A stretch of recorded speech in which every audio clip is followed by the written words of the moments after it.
Ago, I really started investing my time into understanding how businesses can use YouTube to make a lot more sales. Because for a while, just like everyone else, I thought that the way to make money off of YouTube was really just through AdSense or the ads that you get through getting a lot of views on your videos.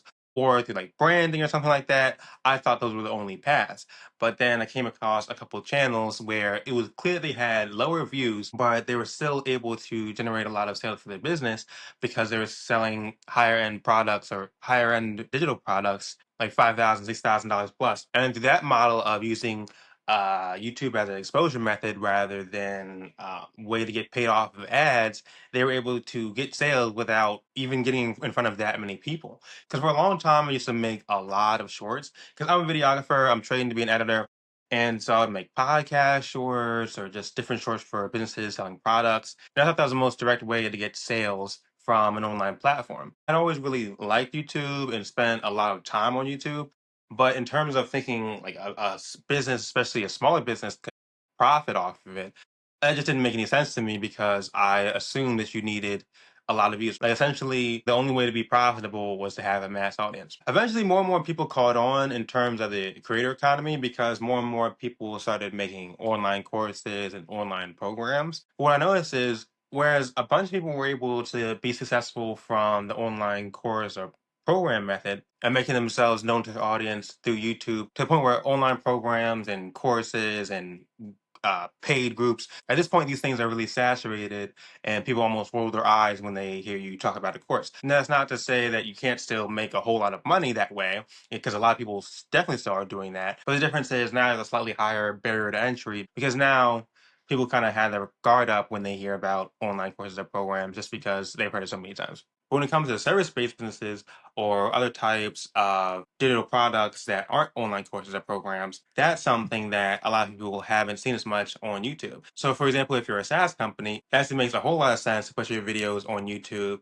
because if you have a monthly subscription or a yearly subscription that you charge for, or if you have a product that's, I don't know, 1,000 per software, having a library of content on YouTube is going to be really beneficial for your company because at the price point you're putting it at, or like the average return on investment per customer, you're going to want more of a long term approach to informing somebody about your product. Shorts that are 30 seconds or even 60 seconds really aren't going to explain what you do that well most of the time, but people are watching your videos 5 minutes at a time, and then they can go from video to video, and each video demonstrates your company can solve the exact problem they're looking to solve. As soon as they reach that point, they're going to be eager to buy. And at the end of the day, your customer probably isn't going to stop what they're doing on TikTok or Instagram while they're scrolling through a bunch of entertainment reels. They're really not in the ideal headspace to be interested in a higher end product. However, the people who are on YouTube, which is a heavily search based platform, those viewers are going to be looking at your videos because they were searching for exactly what you do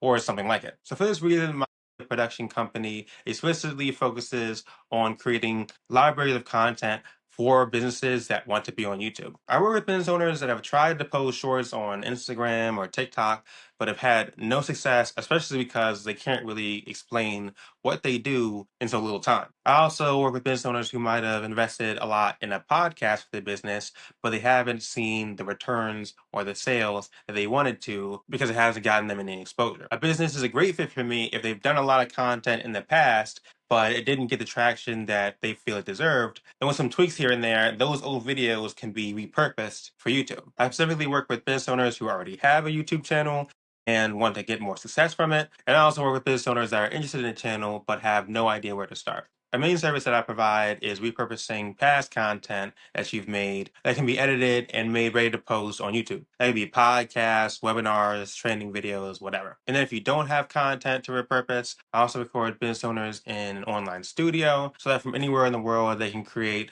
videos that are 5 minutes or longer. And what makes my process easy and also unique is that because it's an online studio and someone's on the other end to talk to, it's actually very, very easy for business owners to come off as an expert and to talk for minutes and minutes at a time, which quickly results in a bunch of content. So whereas before it was very stressful and essentially a headache to create a bunch of content for YouTube that you can post, I've created a process to make it easy either through repurposing content or through creating new stuff. If that sounds interesting to you and you want to hear more, then feel free to reach out to me via Instagram.